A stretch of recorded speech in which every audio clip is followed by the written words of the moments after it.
My name is Clara Towson, and I'm a friend of the show. Boom. I am Francisca George, and I'm a friend of the show. Perfect. Hi, my name is Susan Leemans, and I'm a friend of the show. Boom. Yeah. My name is Zainab Sammaz, and I'm a friend of the show. Boom. Hey guys, my name is Sasha Vickery, and I'm a friend of the show. Boom. Hi, my name is Lloyd Harris, and I'm a friend of the show. Perfect. Hi, my name is Jan Faria, and I'm a friend of the show. Boom. Yes. Take one. Well done. Hi, my name is Jasmine Paolini, and I'm a friend of the show. Wow, Jasmine, you got it in one time. Ready? Play.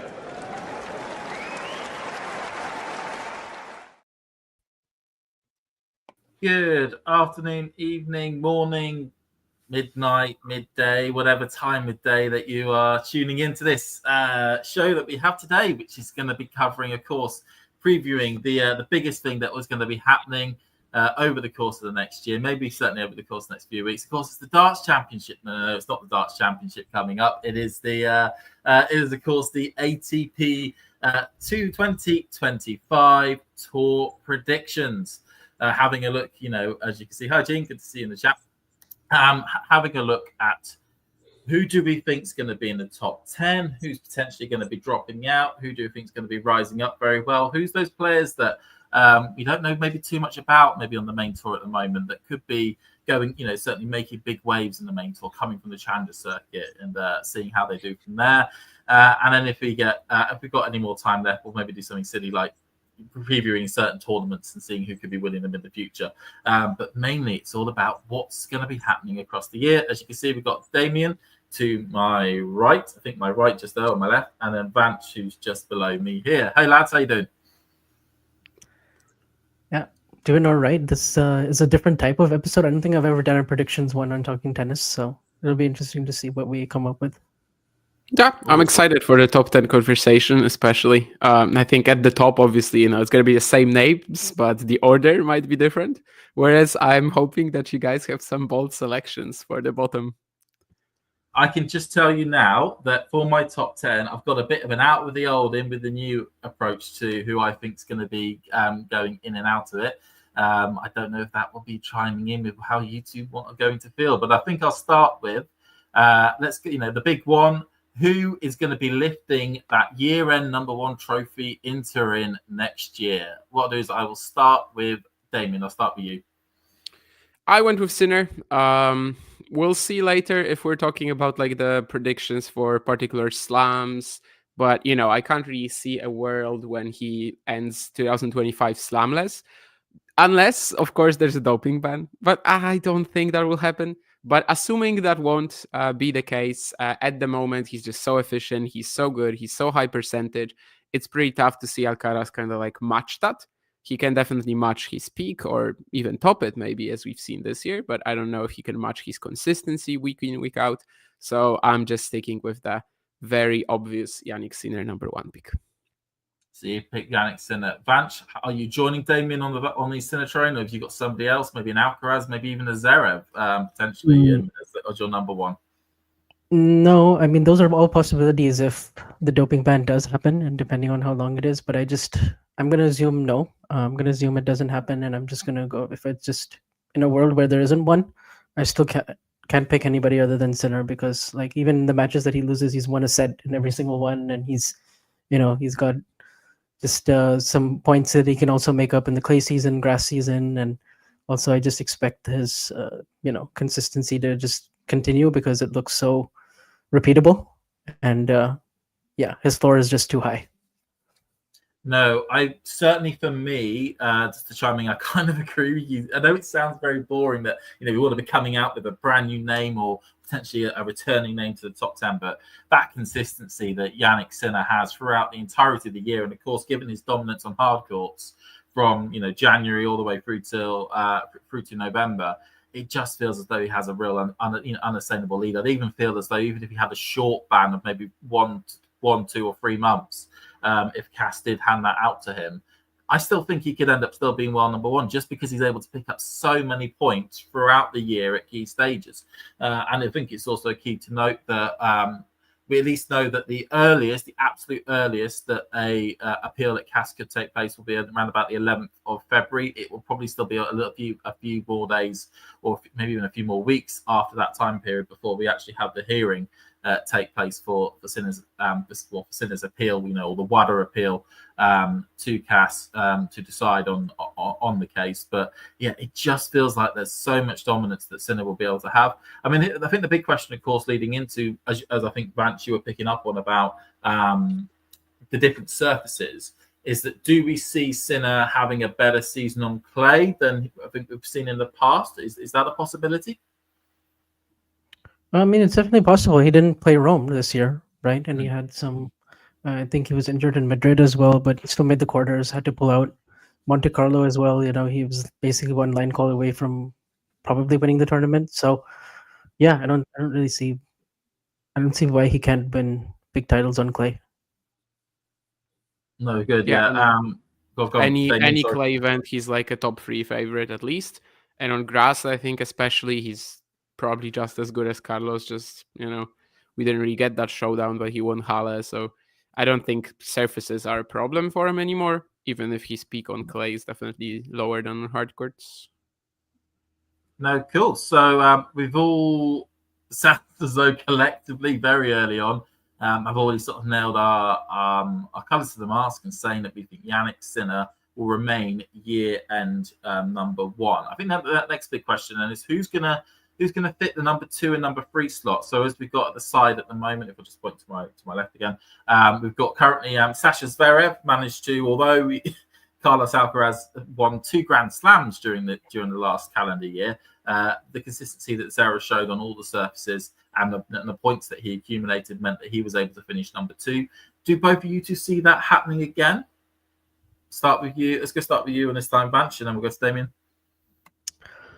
So, I mean, of course, he did well in the slams. In the first couple of slams, he won a couple of 1000s. He, won the United Cup, and he obviously had really good consistency throughout the whole year. But this time, I think Alcaraz won't let that happen again. I feel like he'll make up some points in other tournaments where he lost earlier. And for instance, the clay swing this year, he had that forearm problem that just kept him basically hurt until Roland Garros. And I just think he'll have a little bit more. He'll have a few more higher moments this upcoming year than he did last year outside of the 2 slams. So I'm going to go with Alcaraz as number 2. Cool. Damien, do you agree with that, or do you think that's another opinion? Yeah, my logic was similar. I will say, though, that there is a path for Zverev to be number 1, and to me that path is simply that his season is very repeatable compared to what Alcaraz and Sinner did. I think Alcaraz just had such a weird one. 4K points from 2 slams and just 3K from anything else, which is also why he's number 3. And of course, Zverev still slamless even in his entire career is number 2. But Zverev went 66-20 or something like that. Or no, I'm not adding ATP finals maybe. Anyway, something like that. That's doable. He can keep putting in seasons like this, I think. Whereas what Sinner did this year, well, that might not be just something that you can do 10 years in a row. So maybe, but yeah, I have to also lean towards Alcaraz. I just think he's, significantly the better player over Zverev generally. However, if Zverev is in the running for that elusive slam title, or maybe even number 1, next year is probably one of his best, one of his maybe even last opportunities. So I think it is possible for him to finish higher than number 3, but I also went Alcaraz and then Zverev. Okay, so I think... Oh my God, it sounds as though we all agree with each other. So me as well, I've got Alcaraz finishing second over Zverev. I think the big question, of course, for Zverev going into this season is that is this the A, is he actually going to win a Grand Slam this year? And B, could this be the last season or potentially the second to last season in which he has an actual chance of being able to try and pick up an elusive Grand Slam? Start with you, Damien. I think that obviously he's not that old yet. However, if we're looking at history, players do tend to lose their slam winning potential at 30 years old, more or less, unless we're talking about the big 3. I've seen some different opinions regarding whether this will change or not. Of course, one thing that can actually sort of make it happen is that there will be new youngsters joining the ranks, and then there are just even more problems for the guys that were there before. Yeah, I think this year has to be like the best opportunity he will have. Let's say that if he doesn't win it this year, I'm probably like pretty certain to say that he probably will never. Of course, the draw can always open up, but one thing he cannot afford is lose to Taylor Fried's three big events, second half of 2024, right? I mean, that's just not really something that he can do given how good Alcaraz and Sinner are. However, as always, I have to also bring up that Alcaraz and Sinner, when they're playing pretty much anyone else, you kind of come into the match thinking, okay, so the guy probably has no chance. It's not quite like that with Zverev. So he has a shot at beating at least one of them, but of course it would require him to really step up in a tough mental situation. We haven't really seen him doing that at the Grand Slam level. Branch, what do you think? Yeah, I mean, it's kind of the same thing I've always said about Zverev, that the game and the physical attributes and everything are all there to win a slam, and it's been like that for like the last 2 or 3 years. And I don't think, in my opinion, this year has changed, even though he had the best season that he's had from start to finish. It's just like, will the forehand hold up at 5-all in the fifth? Will he actually produce? Will he actually play the kind of tennis that he's able to play in the ATP finals, for instance, in those big moments when the pressure is really on? And is he going to be able to avoid those early round 5-setters that he sometimes gets himself embroiled in, like in Australia, and then also even in Roland Garros, where he almost lost to Griekspoor in the third round? Like matches like this, where Sinner and Alcaraz are winning those easier, and they're not going 5 every single round. So those are some things that if Zverev finds himself in a semifinal and final again, and the issues with Fritz and Medvedev even in the head-to-heads, makes me kind of think, like, is the scar tissue just piling up to a point where it's just, is it just a mental block kind of a thing that he can't really overcome at this stage? But yes, he does play Sinner and Alcaraz pretty well overall. He played Sinner really tight in Cincinnati, and he's obviously, he's got a 6-5 head-to-head against Alcaraz. So yeah, I mean the chances will be there. He just has to take them. No, and to Brenda's question as well, like, you guys are ignoring that Sinner may be sanctioned. What if he is? We mentioned it a couple of times. I mean, it's just not something under our control, right? If he is, he won't be number one. That's what I can say. Because if he is sanctioned, then it's probably gonna be like I don't know. It's not gonna be 1 month. I don't think it's gonna be like 6 probably, or something like that. So yeah, then he doesn't finish number one. But we can't really control it, and we can't really like assess even the percentage chance of that happening. No, it's as you say, we're playing with the deck of cards we have at the moment, which is, at the moment, Jannik Sinner is due to play all throughout the season, injury dependent, and that's what we're basing a lot of our predictions on. I mean, and I think, Damien, you sum it up quite well there. That if he does get banned, then it throws the entire table up in the air as to what will happen. Certainly to his ranking and the ranking of other players going forward. Could be a big chance for Zverev too. It could be a huge chance there, because then you're in a situation where he has a complete half of the draw, which he's in control of. And if it's in a hard court slam, for example, if you say the ban went over to US Open, we know that, it's bizarre to say, given that Alcaraz has won the US Open a couple of years ago, but he really hasn't performed that well at the tournament ever since. And he could end up having another shock early exit like he did this year, and hey presto, Zverev could be in a final and could be playing a potentially an older Djokovic or a Taylor Fritz at the other end of the court, and he may be able to just find a way to squeak that out. So yeah, I mean, any sort of possibility there. I personally, when it comes to Zverev and do I think he'll win a slam, I don't.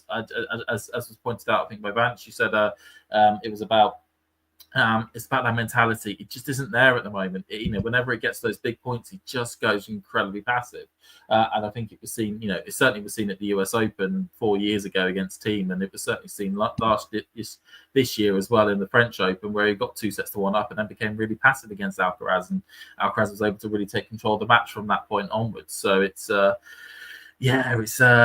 looking.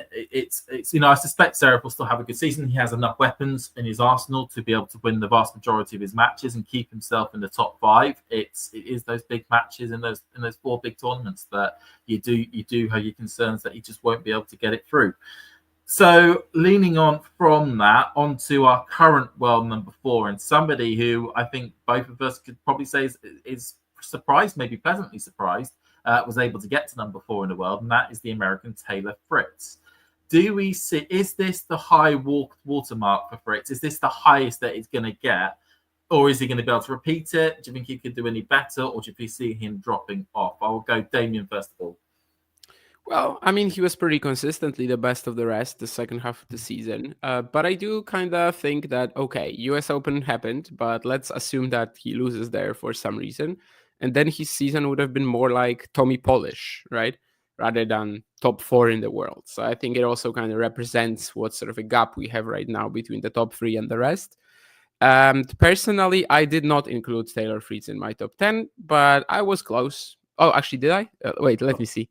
No, I actually did include him in my top 10. However, at one of the bottom spots. So you got so say that again. So you've got Fritz as one of your bottom 5 players. Yeah, I'm kind of struggling to like take out one more player, and I'm not sure who should be 10th, 9th, and etc. But let's say 9 or 10. That's where I would have Fritz. Yeah. Okay, cool. So Vanch, how I know you're a fellow American, so I don't know you have any bias maybe towards Taylor staying in there, but where do you see him going? Also, as a fellow Californian as well. Yeah, I mean, obviously had a very impressive year. Those 2 big results at the end, the 4 wins against Zverev, 3, I guess, if you want to exclude Labor Cup. And he's also just performed week in and week out. Just, his floor has been a lot higher this year. His average level is certainly picked up, and he keeps making gains in, many aspects of his game, super competitive. I didn't have him finishing 4th, though. I still think a lot of things kind of had to align. Some players fell off second half of the year, and it was combined with players falling off and him improving that got him this ranking. A well-deserved number 4, but I don't have him. I have him in my top 10, and I have him a little bit later, but not 4th. Hopefully, he'll prove me wrong though, because yeah. I mean, do you think he'll be? Do you think he'll stay as American number 1? I mean, that's always a big title that certainly a big accolade that he certainly boasts about on his social media about remaining as the American number 1. Do you both see him still staying there, or do you think something like a Tommy Paul or a Tiafoe or a Shelton could end up taking that crown off him? I do. I think he'll stay as the American number 1 again next year. Yeah, he's the only American I considered. Probably could have thought of Ben too, but I mean, it's just so tough. Again, I'm still trying to kind of like work out who's my number 11 and who's my number 10. So I would say that that Taylor is going to be the American number 1. Yes. Wicked. I've still got him as my American number 1. A bit of a spoiler. He's the only American I actually have in the top 10. I don't have Paul or Fritz Shelton or Tiafoe in the top 10. I still suspect that all those 3 players will remain in the top 20. I think they're good enough to remain in the top 20. I just don't think they'll be able to get, have those high highs consistently throughout the year to be able to stay in to actually get themselves and keep in the top 10. Whereas Fritz, he just is he is an all-court player. He can play on all 3 surfaces incredibly well, and I do believe he'll get those constant big victories to remain in the top 10. I maybe because I don't know why I seem to be the most positive towards Fritz when it comes to my top 10 because I've got him 4th. I've actually got him remaining where he is at the moment. I think he will show enough consistency, or at least be able to pick up a lot of the big points in a few of the slams which he went out a little bit earlier. And then also on the Masters events at the beginning of the year, just to be able to sort of equalize him out over the course of the year to remain in the top 4. I think now, because we've sort of started to solidify, should we just actually do a bit of a rundown of 1 through till 5? Does that sound okay? Of who we've got where. So I'll go then, Vanch, first of all. So just do a rundown of your 1 through till 5. All right. I mean, I have Sinner 1, Alcaraz 2. 3rd, I was debating between Zverev and Djokovic. I put Zverev, though. I put Zverev as number 3. 4th, I went with Djokovic. And then 5th, I went with Daniel Medvedev, remaining at number 5. Damien, do you have any questions to ask about that top 5? Well, I mean, great minds think alike. We have one small difference, and that is the 4 and 5 ordering of the players being, just different. But I decided to give some praise to Daniel Medvedev, assuming that his shoulder will be better. And if that happens, I think he's still very much one of the best players in the world. Will beat like Sinner Alcaraz, once a year, maybe not 5 times a year. But that could be enough for another hardcourt final at a slam. I think obviously hard courts are going to be where he grabs the most points and everything. And I went Djokovic at number 5 because, as I've said earlier, like if I have to ask about, if I'm asked about whether he's winning a slam or not from here, I'm probably slightly leaning no. So operating under that assumption, I can't really put him at like number 3 or 2, especially with how selective his schedule is. But I think I can put him at 5, assuming he's going to have a pretty healthy, good year, make a final probably. I just don't know. I'm just not sure if he can beat Sinner or Alcaraz in best of 5 play. That's my only real concern. If these guys are out, I think he's proved this year that he can still win a slam, definitely. and yeah, that's where I am with Djokovic. That's why I went with him at 5 and not 4.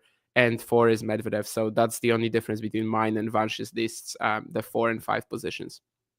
Cool. As if anyone's wondering why I started laughing, there was that John started to put a little thumbnail up saying that I got number 1 Draper. No, I've not got number 1 Draper, but spoiler alert, I do have him in the top 10, as you probably would expect.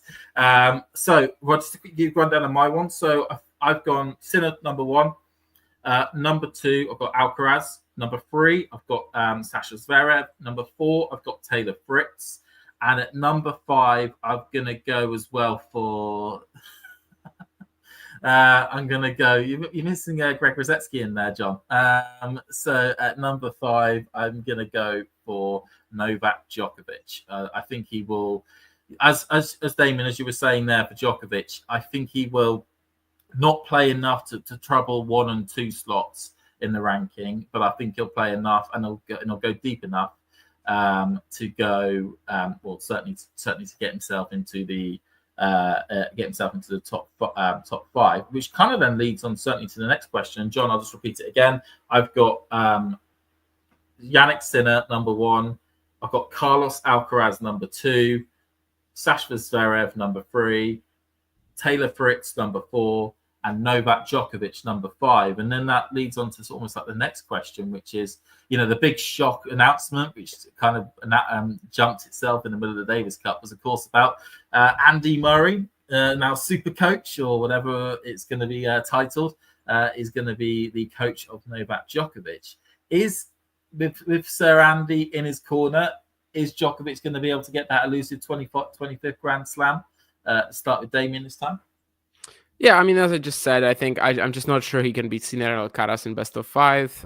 When he tried in 2024, of course, there were some issues. Otherwise, like, he was sick during the Australian Open, but I think by the semis, he was fine.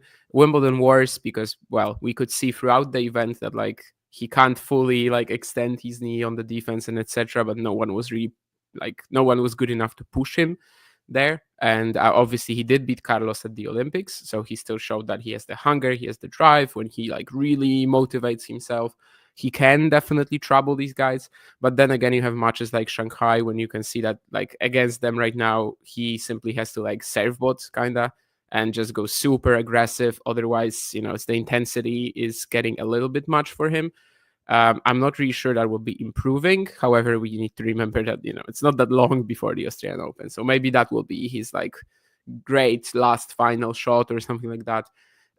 Murray's direction, whether it will actually help. I mean, probably, but I don't think it's like a massive game changer that will actually make him beat Alcaraz or Sinner. So to me, it's going to be more about like whether the draw opens up for him and how good Yannick and Carlos are. Whether they will still be, one of them won every slam in 2024. So whether that happens again or whether there's an event where both of them lose relatively early.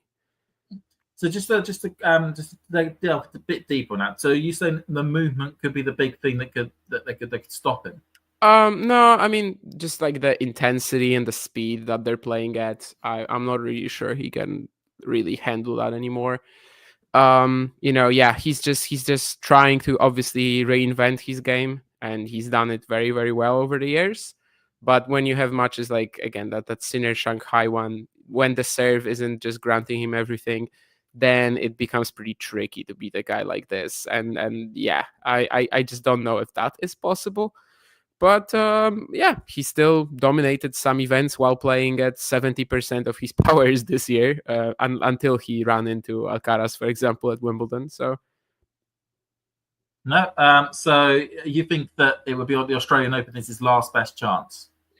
Could be just because of the big jump that we have between Australia and the French. That's not really a thought that I ever really conjured before, but now that I'm thinking about it, from his level in the latter half of 2023 to Australia, like that's not really a big jump. Whereas from Australia to the French, when you're at that stage of your career, that already might be quite a lot. So maybe that's what I'm thinking, that Australia could be like this one great final shot. We'll see.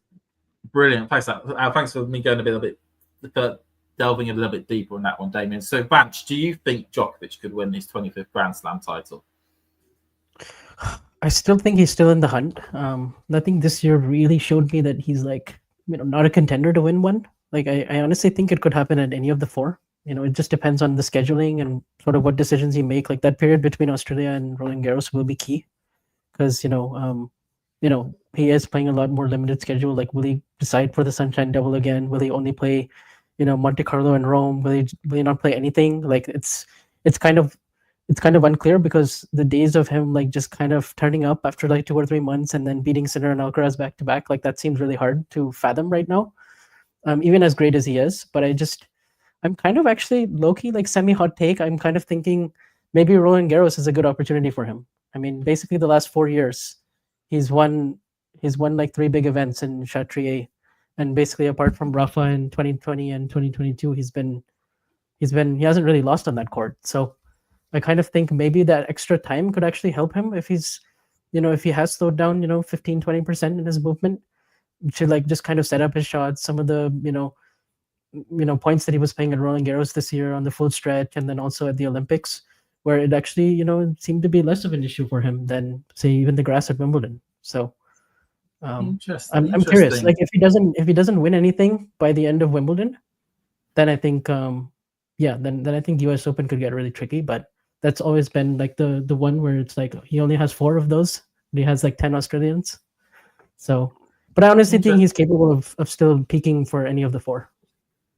Yeah, that's interesting. So so Damien, you're saying that you think percentage-wise his best chance is at the AO, and Vance, you're saying the French Open. I'm going to push it the next slam along and say that in my opinion, I think his best chance to win the Grand Slam would be the 8th Wimbledon. Really, I think that barring the fact he was injured getting to the final in Wimbledon this year, but if he can get himself fully fit and certainly fully fit, regardless of when it comes to his fitness in terms of his body and being able to use different tennis shots and whatnot, he to me is still one of the best, if not the best, grass court player that we have on the tour at the moment. And I could certainly, and I would certainly be a surprise. It would be a brilliant surprise, but a surprise nonetheless if Alcaraz is able to win a 3rd Wimbledon title in a row. To be able to, I'd still see that as a bit of a surprise.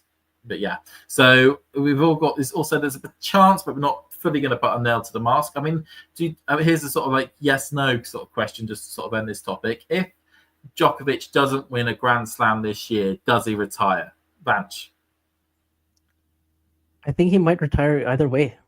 Either way, because like what else is there left to do? Like if let's say he does win that slam, he does get to 25, does get 100+ titles, he's won everything multiple times.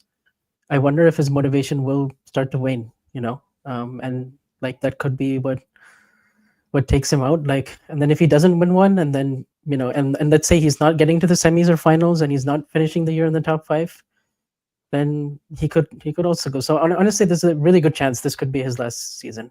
So you've got him on retirement watch regardless. Yes. Regardless. Okay, and then Damien. The way I think about it, I think if he has a similar season like this year, but no Olympics, then I think he's going to call it quits, or at least be very close to that decision already. If he wins a slam and feels like he can still compete with Sinner and Alcaraz, I think that's mostly what it comes down to. Like, I think as long as he feels he can compete with them, and for now, I'm pretty sure he does, he will probably keep going. I mean, there's always like the next goal you can come up with, right? Because he had the Olympics this year, but now it might be number 25. And even though that's a few years ago, like no one really thought that 25 was going to be a possibility. And it's not that important for him to get to 25 in like the GOAT race, really. He's obviously the GOAT. but to still show that he can beat Sinner and Alcaraz and get to that 25, even though no one, well, not no one, but like most don't really trust he can do it right now. I think that's something that can really motivate him. Like just historically, that's been a good driving force for him. So yeah, I think it's gonna probably come down to that. If he has a similar season like this year, but no Olympics, no slam titles, I think he might call it quits. Yeah. Okay, so you're saying that if he wins something, he'll probably stick around, but if he doesn't win anything, you've got him on retirement watch as well.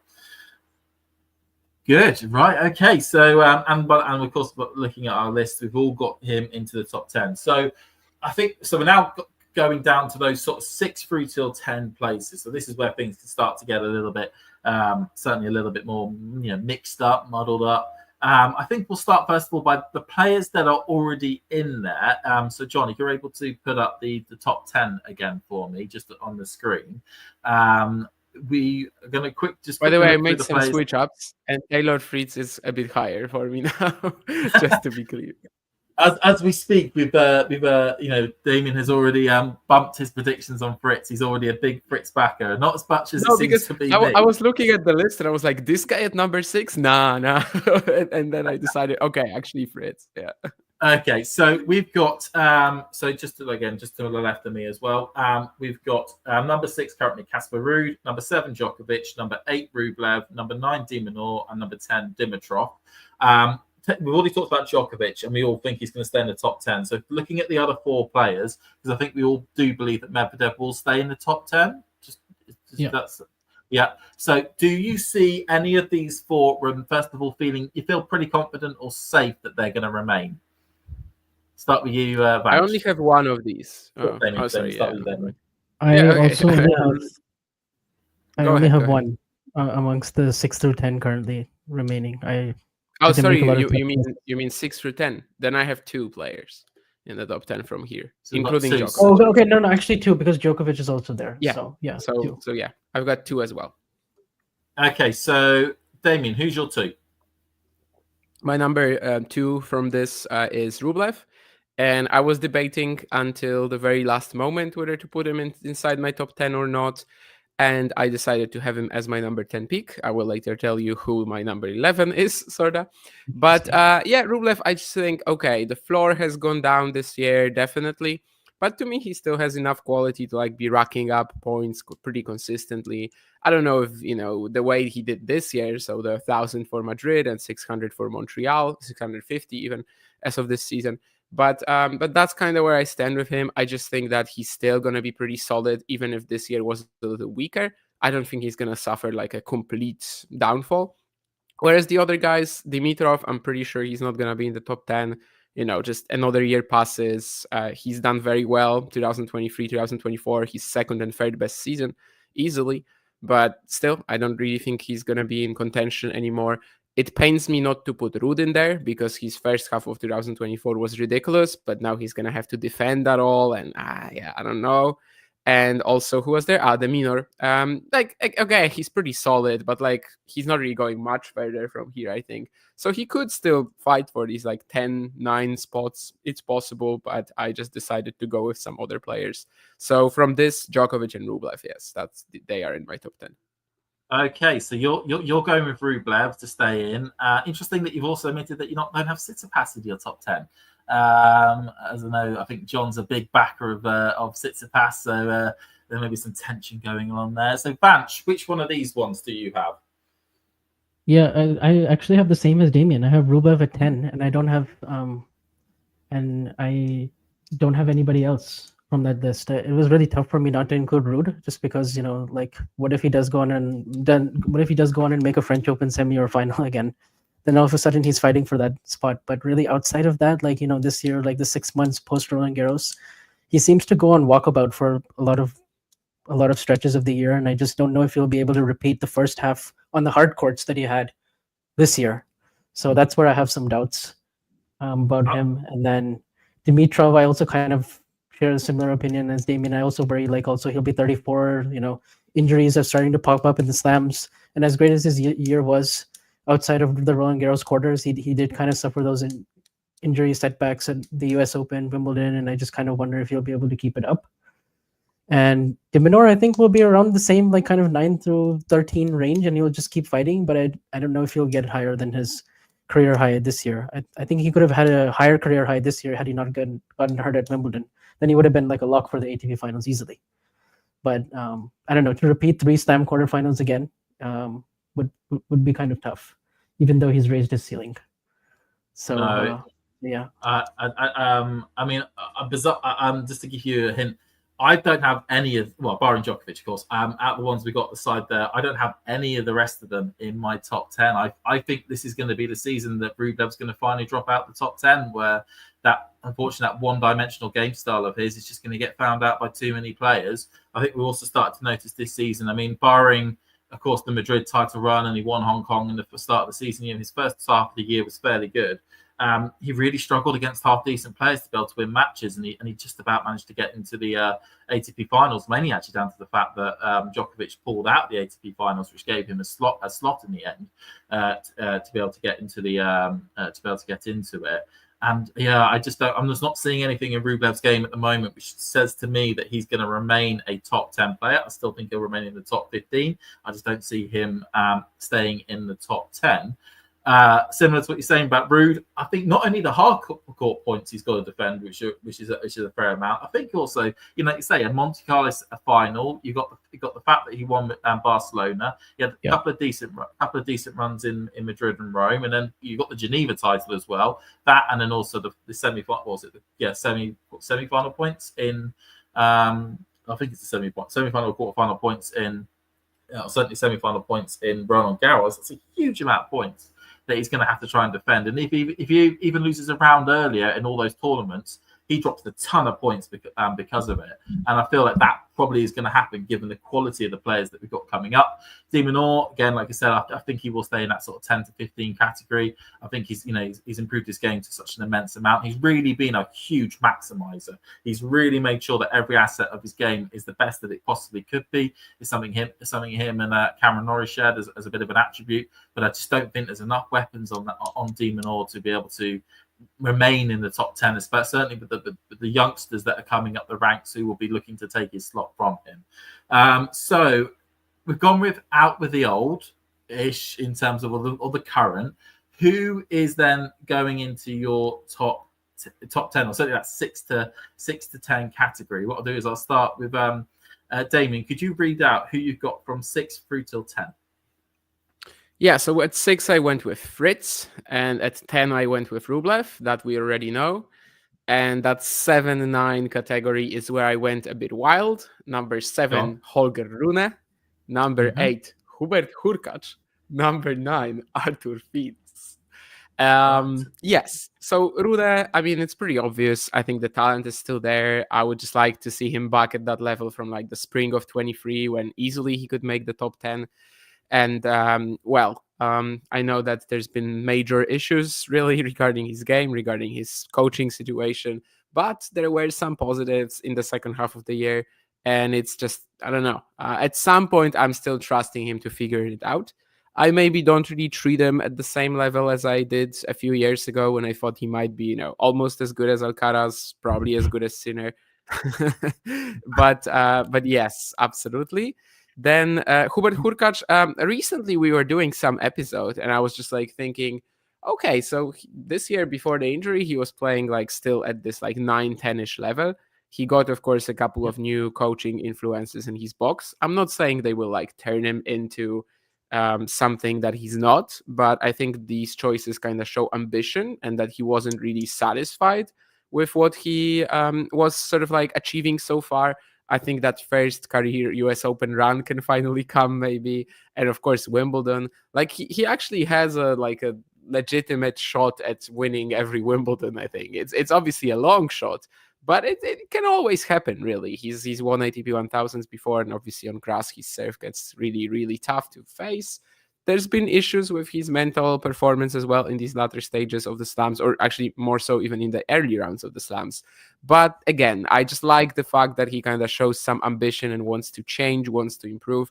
We'll see. I mean, obviously, it's a game that can easily get to that 9-10 slots or like 8, as I put him, as we've already seen. And also Arthur Fils, I mean, everybody was going to have like at least one kind of bolder pick here. I'm pretty sure James is going to go with Draper, which is fine too. I'm not really sure Jack has the... Oh, actually two bolder. Okay. So I just don't know if I've got loads of wildcards, but Draper is certainly one of them. Yeah. So what I'm trying to say is that I'm not really sure Jack has the ceiling to get there, although of course he's going to be very solid there too. But feels definitely more explosive, less certain than Draper in the sense that I'm not sure he's going to be like maximizing his potential because many things can happen. However, I mean, yeah, just purely on the dynamic nature of his game, the insane forehand, I think that this might be the year when that first big slam run happens, that first big ATP 1000 run happens. And I've put him in my top 10. Let's not kid ourselves, like one youngster, not... yeah, sort of like someone like Rune is still a youngster, but like one youngster who hasn't been there yet had to be on everybody's list, I think. And for me, that's going to be Arthur Fils this year. You're sticking your stock in Fils. Vance, who are you sticking your stock in from? So again, so you can read out your 6 through till 10 for me. I don't like how much Damien and I are agreeing. But I did actually have Fritz at 6, and I had Rune at 7 also before this, and then at 10 I had Rublev. So my 8 and 9 are different than Damien's because 8 I actually went with Draper. I just think there's a lot to pick up in the first half of the year for him, points wise. Like he lost first round of Australia, first round at RG, second round at Wimbledon when he was expected to go pretty deep, and I just I feel like there's a lot of early opportunities for him. Indian Wells, Miami. I can't imagine that he won't have at least one big run there, and I think he'll have a better Wimbledon than he had this year. And then I just and then just like how much his game developed this year, I'm become more of a believer, especially the second half of the year. Like post US Open, even though he made the US Open semis, I wasn't fully convinced by that run. But then afterwards, the Vienna title and some of the other matches he played in Paris, like they kind of convinced me more. So I'm gonna go with Draper as the 8. And then for number 9, I still have Tsitsipas, just because I still think like during the clay season he'll be pretty reliable, and he'll still make deeper runs. And I feel like some of the other hardcore tournaments, maybe his serve and forehand will start to get closer to 2022, 2023. And I don't know, and he plays a lot as well. So Tsitsipas and Rublev, they're just going to do whatever it takes to make the finals. Like they're just going to play 25 tournaments plus. So I just kind of think just by virtue of quantity, they might make it. So I have number 9, Tsitsipas, and 10, Rublev. Hurkacz, I really thought about. I really debated, especially, because second half of the year with the knee issues, he could definitely gain some, especially like Shanghai, US Open. Maybe he can finally go on a run, or Wimbledon could have been better for him. But I went with him at 11. He's like very much a 9 through 11 guy for me. And then 12 I have Fils. So and Fils, I debated so hard between Fils and Draper, but I just wonder if Draper is more reliable week in and week out, whereas Fils will have the higher highs. Okay. I mean, I think our number 11 we agree as well. I was really torn on Hurkacz. I was incredibly torn on Hurkacz just because he has so many, because of the weapons that he possesses, and when he's firing on form, he's going to pick up a lot of wins and a lot of points in the big events to keep his ranking relatively high. I just think the rest of the players that I've got on my list are going to are just going to be better than him this season, and they're going to show it more consistently. So to read out my one, so number 6, you've all probably joked about it. I have got Jack Draper going in at number 6. Yeah, no, I think I fully am on board, not because he's a Brit, but generally because of all his different parts of his game style. The serve, the forehand's improved, the backhand's lethal, his volleying, he's getting a lot better at the net. His back of the court net gameplay, I think he'll get better when it comes to his resistancy, when it comes to being able to stand through longer matches. Last season he was able to pick up big wins and also be consistent against a lot of the players. And as Vance, you pointed out, he's got a lot of points he can pick up in Australia, during the Sunshine Double, during the entirety of the clay court swing, in which he got really shoddy draws throughout the entirety of the big tournaments. He's going to have a better seeding, so he's going to be able to go a little bit further in those events. There is all written there in Wimbledon, as you say. I think he'll have a much better run at Queens as well this year. it's all written in my viewpoint that he's going to pick up a ton of points. He's going to get a ton of those big wins against a lot of those players, and I see him going to six in the world because of it. And I do think as well those points certainly from 6 down to sort of 15. And it's not going to be huge gaps between those ones. It's going to be a few points here or there will decide a lot of the rankings. But I do see Draper going to number 6. Number 7, I agree with everything that you've said as well when it comes to Rune. I do think he'll improve to an extent to be able to pick up a lot more points, a lot more consistently, not have as many of those shot losses that he tends to keep picking up throughout the year. So I have Rune at number 6. I've got Medvedev at number 8. I don't think he's going to get any better. I think he's still going to get worse. And I don't, we've already seen with his percentage of his first mile and his first miles per hour, his percentages on average are going down constantly. So his whole percentages are going down even further because of it. And I just don't think he's going to be able to hold on anymore. I think he is going downwards. Like Tsitsipas, I actually got him leaving the top 20. I don't see him getting any better either. Apostolos was not the problem for Tsitsipas.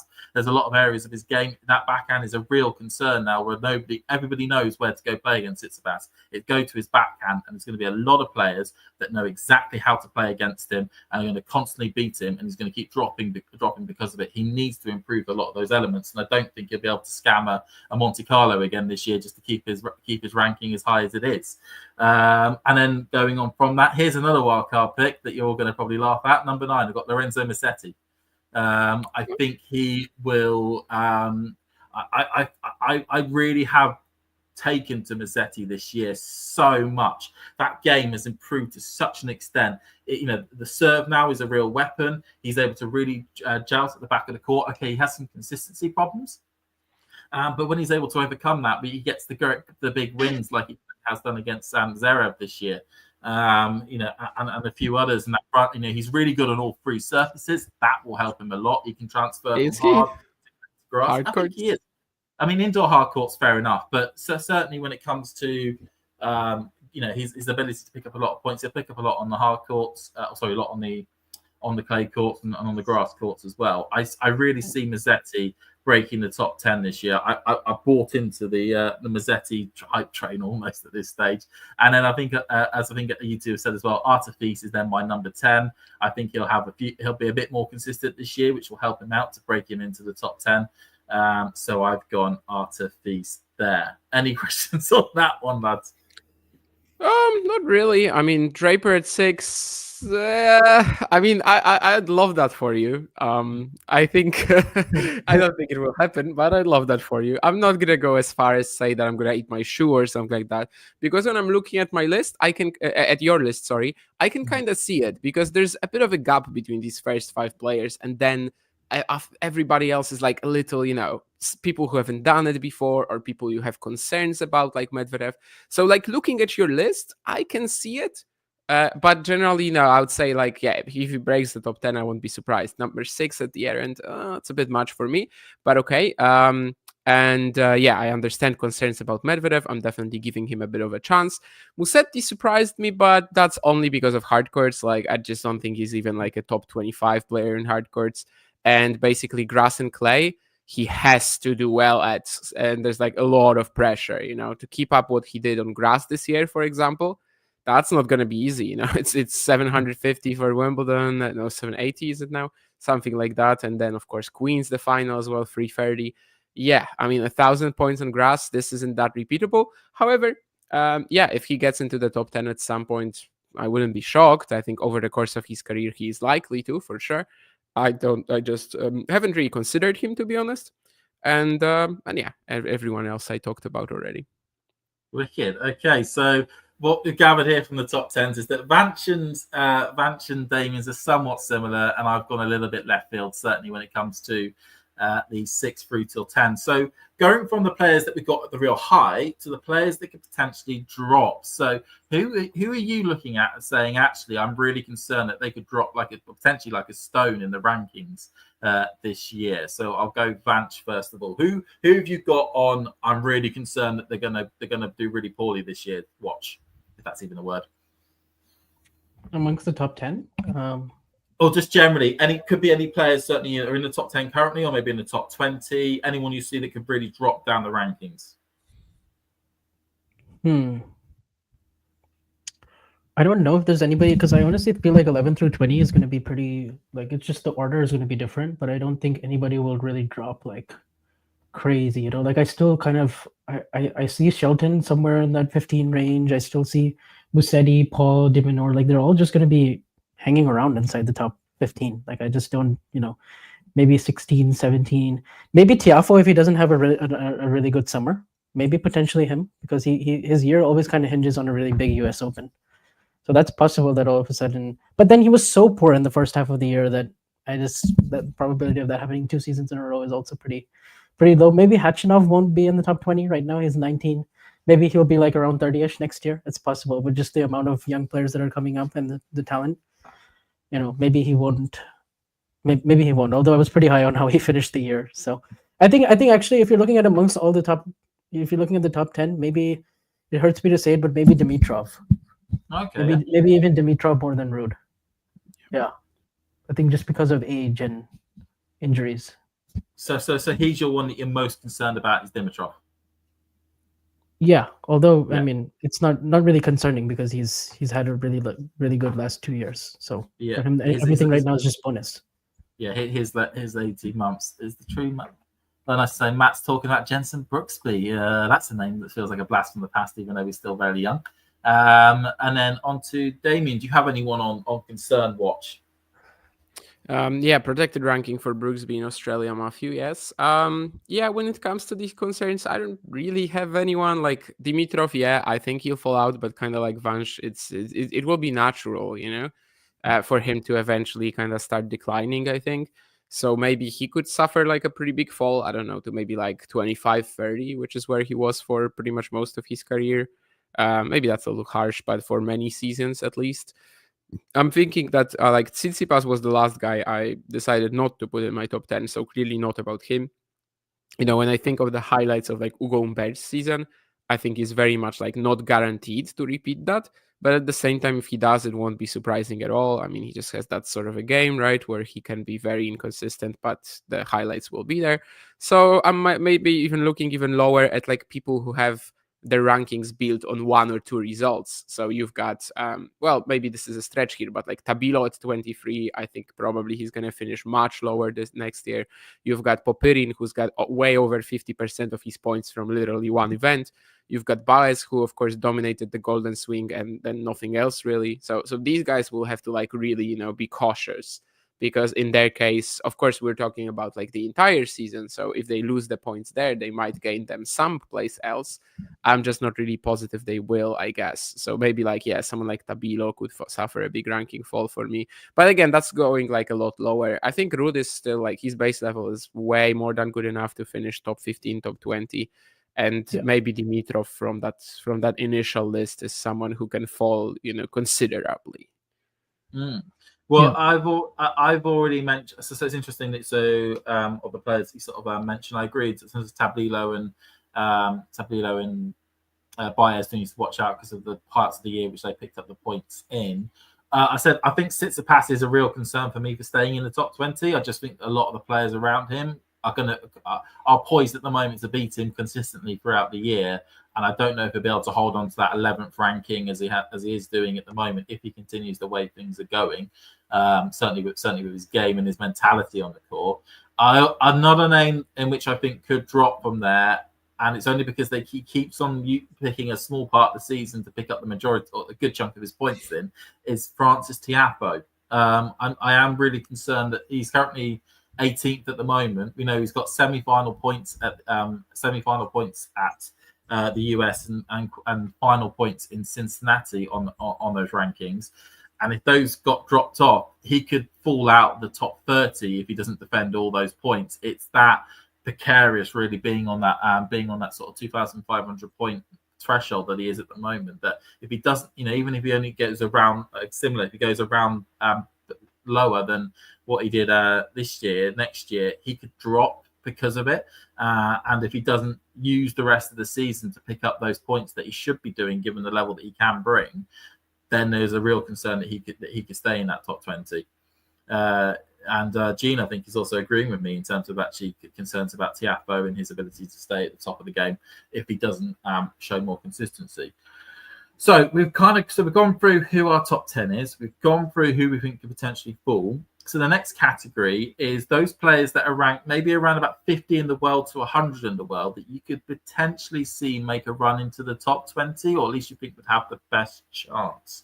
So I'm going to start with, I'll just let you all think on that just a tick. So these are players that are ranked somewhere around about 50 in the world to 100 who you think could have the best chance of getting into the top 20. It doesn't say that they will, but it just and I must admit it was very hard when I put this list together to think of who could do that.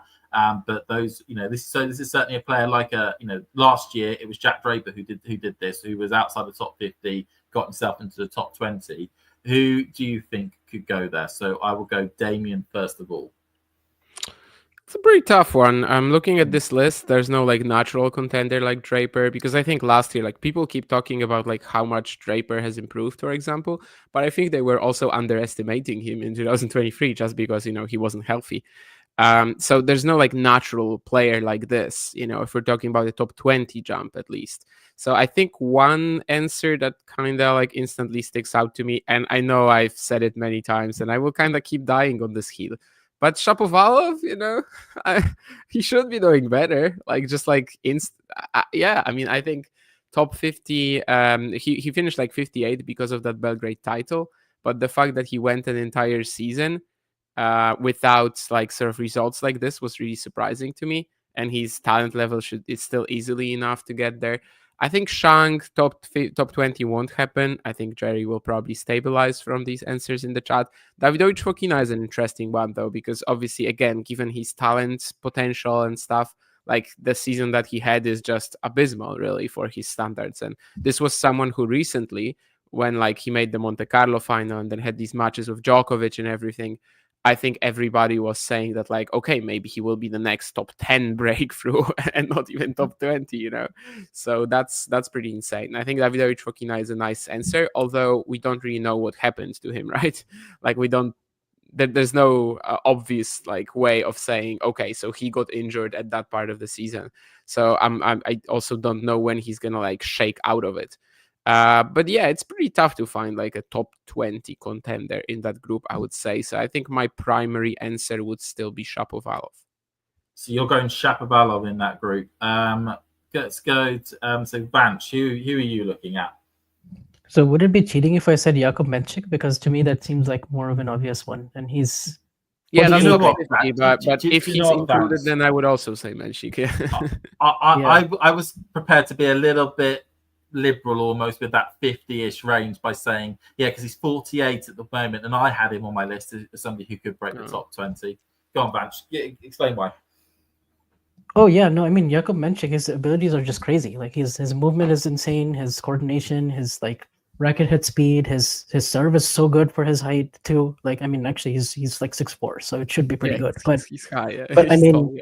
But I mean, yeah, just his end range skills, the way he can defend offensively. He's got all the shots in his repertoire. He's very, very complete already. So I feel like it's just will the body hold up with the rigors of the tour? And if it does, yeah, I mean you saw how well he played in Shanghai, for instance, getting to the quarters there, and it seemed very repeatable to me. And then same with his Doha run, and just how well he's progressed. It seems like he'll, and he also had chunks of this year where he was either injured or lost early in took a few early losses, which is normal. But to me, he's almost a layup to be top 25 next year. I tend to agree. I think if he was the best chance player that we've got to get into that top 20 from outside the top 50 at the moment, or certainly around that top 50, would be Jakub Menchik. But the name I'm going to go for is, and I think John has mentioned it in the chat, and that's Gabriel Diallo. There is a potential feeling that given his game and given the strength of that serve, and certainly the performances that he put in at the US Open this year, to me, as a percentage chance to maybe to certainly rise the ranks this season. And of course, he made the final in El Mati. I don't know how to put an accent onto it, but it feels like the most appropriate way to say El Mati. Yeah, he made the final in El Mati. I think he is certainly one to watch as potential of going into certainly the top 30, maybe even the top 20 this season. You know, he's good, like I said, his serve is ridiculously good. His movements decent as well. There is everything there to suggest that this boy, or certainly man now, he's 23, could make his way into the top 20 potentially this year, maybe certainly going into next year. Any questions on what anyone has suggested? I mean, if Menchik is included in the pool, then the answer is clearly Menchik. Like, he just eats up all the other contenders. I think he's obviously gonna be like top 30 at least next year, and maybe higher than this. And he is like a lot more, as Vanj mentioned, like complete and just less like high peak, low floor than most of his other peers. So like compare him to guys like, I don't know, Fils, Fonseca, Shelton, and etc. And he should be like really stable at the top compared to these guys, I think. So yeah, Menchik is the clear winner of this if we include him in the pool. Yeah, it's also key to note that we'll be seeing him in action in a few days' time, because it's the ATP Next Gen Finals kicks off on Wednesday. So it's we get an early chance to see how Jakub Menchik is looking, along with the likes of Artur Fils, Luca Van Asch. If anyone's remembered Luca Van Asch, I know he sort of disappeared from all being. So we've gone. So you would know him, right, with the Cam Nori matches. Jesus. Bane of an existence in the indoor French hard courts, Van Asch, but he did manage to beat him in Metz on that brilliant run to the final. So that Cameron had. Unfortunately, none of us put Cameron Norrie anywhere higher, but I guess we maybe know why. On top 30, maybe. Maybe top. But I could see him getting back into the 30, top 30. I think I could see. Yeah. Yeah. I think he could definitely get to the top 30, Cameron, this year.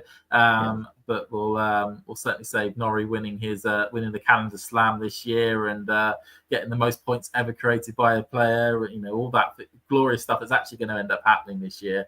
But let's pretend it won't happen just yet. So moving on from that point there. So on to the next category, and this is really going to probably be sort of specialist zone for Damien, who is has the brain whiz of a challenger, you know, egghead or whatever. So we're now looking at players that currently ranked between around about, say, 100 to 200 in the world, who we believe could make a big breakthrough onto the main tour this year. Who do you think, who is ranked somewhere between 100 to 200 in the world, will have a big breakthrough on the main tour? I'll let Damien. I know. We'll start with. We'll go Vanch on this one. Actually, we'll go Vanch first of all, because we'll keep alternating it. Well, the thing is, if I say Fonseca, that'll be really obvious. So I'll pick someone other than Fonseca. I'll say Nishesh Pasavareddy. I could see him breaking the top 100 next year. Where is he at right now? I think he's like around 140. He's easily gonna do it, because he's not defending anything until June, right? Yeah, and then also just I mean, his game is, the weapons are there, right? Certainly.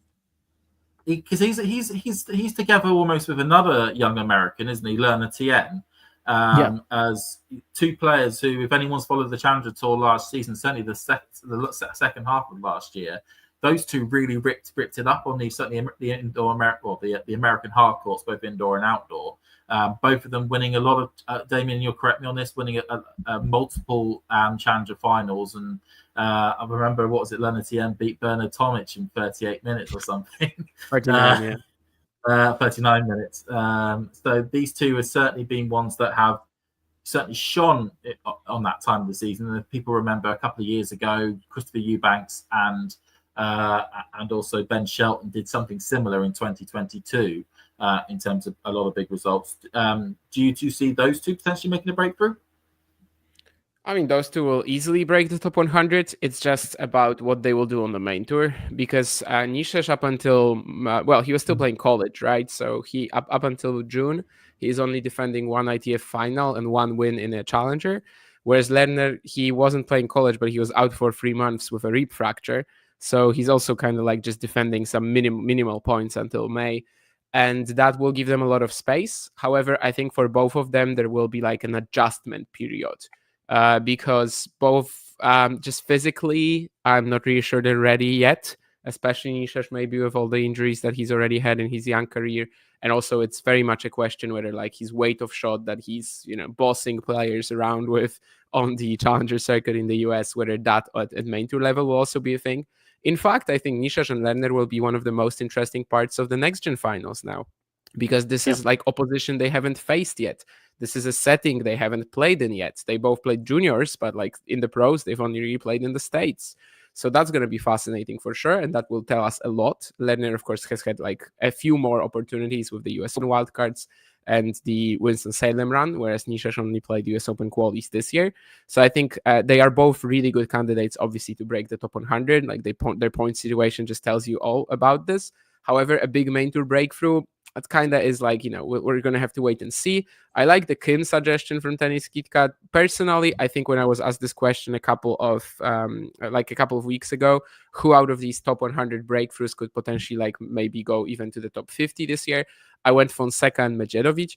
And with Medjedovic, we can just like pretend that 2024 never happened, because he's literally in the same position that he was at the end of 2023. And I think he's still just as good. Like there are still some fitness concerns, of course, but that illness doesn't happen to him in 2024. And yeah, I think first half of the season, he's got a wonderful chance to break the top 50 even, not only top 100. This shouldn't really be like his end goal. And Fonseca, yeah, of course, for the potential, for the ceiling, but I guess that's a little less certain. Like, we were just relying on the crazy peak there. However, yeah, I think these two guys probably to break the top 50, like these would be good shouts. And we have to remember that actually a lot of these top 100 debutants this year, they broke the top 50 as well. You've got like Petri Pericard, Shang, Menchik, Darderi, Navone. Of course, it's no guarantee that, maybe I'm forgetting about someone as well, but like it's no guarantee that they will do it, like that this many players will do it again. But it kind of makes you think that, okay, it might be someone like Luciano Darderi, who we definitely didn't expect going that high, even if I had him on my top 100 list. No, I mean, I sort of tend to agree with what you're saying there. I think we all certainly have got big stock in Fonseca having a good year this year. Just with all the elements that he has connected to his game. And one of the great things that we saw certainly from this season when it came to Fonseca was that he didn't let that brilliant run in Rio get to his head. He was happy to then go grind it out on the challenger circuit for the rest of the year, pick up some points, pick up a couple of challenger titles to really, put himself in a good position going into this year. And I'm sure that he'll get a few wild cards into a few more main tour events this year, and he'll really sort of kick on to get himself into the top 100. Injuries permitted, which is always key. I think, as you say, other players that were certainly mentioned, Jerome Kim. I think also Leandro Reedy. Yeah, but the problem with Reedy is that he ended his season due to a knee surgery, and we already know that he won't be back until March. But level-wise, yes, absolutely, I agree. I mean, he's had top 100 quality for a while now, maybe even higher. Reedy and Kim actually both, like, I think if they get to the main tour, they could easily stick. But yeah, that's why I'm probably not going to include him on the list, because we already know he won't be back until March, or more or less. He's not going to be in Australia, and he said that probably he's going to be back by March. That's what he's lining up for. Also, a lot of injuries in his career so far.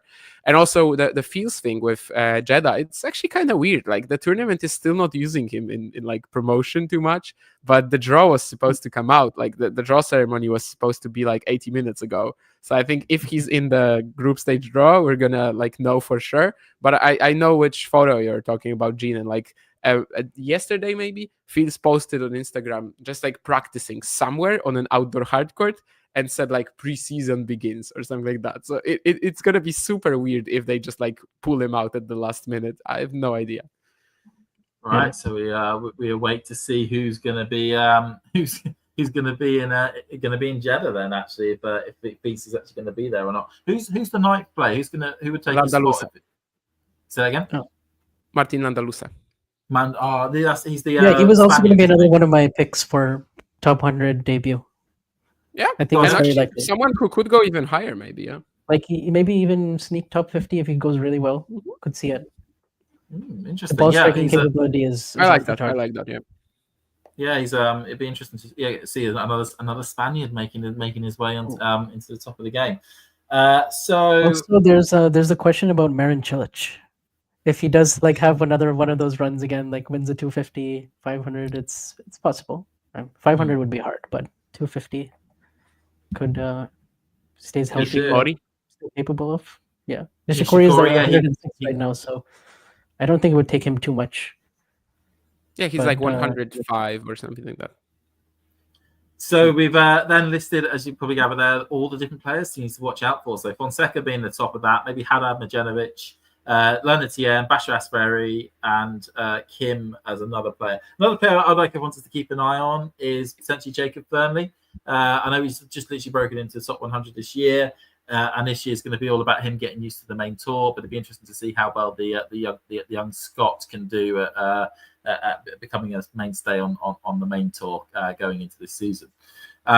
So we'll leave that as we sort of come to close to a wrap up. But what I would like is maybe for you lot, one of you, to give me a potential completely bizarre surprise that you think could happen on the main tour. I know I've literally just chucked this in as a bizarre thing. Has anyone got any bizarre surprises that you think could take place, maybe at a slam or at a certain tournament?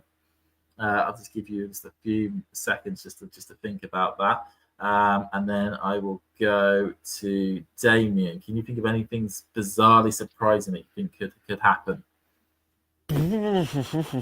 Yeah, that's a tough one. I think not even off the top of my head that would be a tough one. I just wonder like what sort of what happened this year, and let's just say, well, I don't know if it's super bizarre. I'm gonna say Otto Virtanen wins an indoor ATP 250. Right, that's your wild card out the complete blue prediction. Otto Virtanen wins a indoor hardcore 250. Vanch, what do you think, mate? What bizarre thing do you think could happen or completely out of the blue? I'm gonna go with a blast from the past. Luca Pui makes a second week of a major.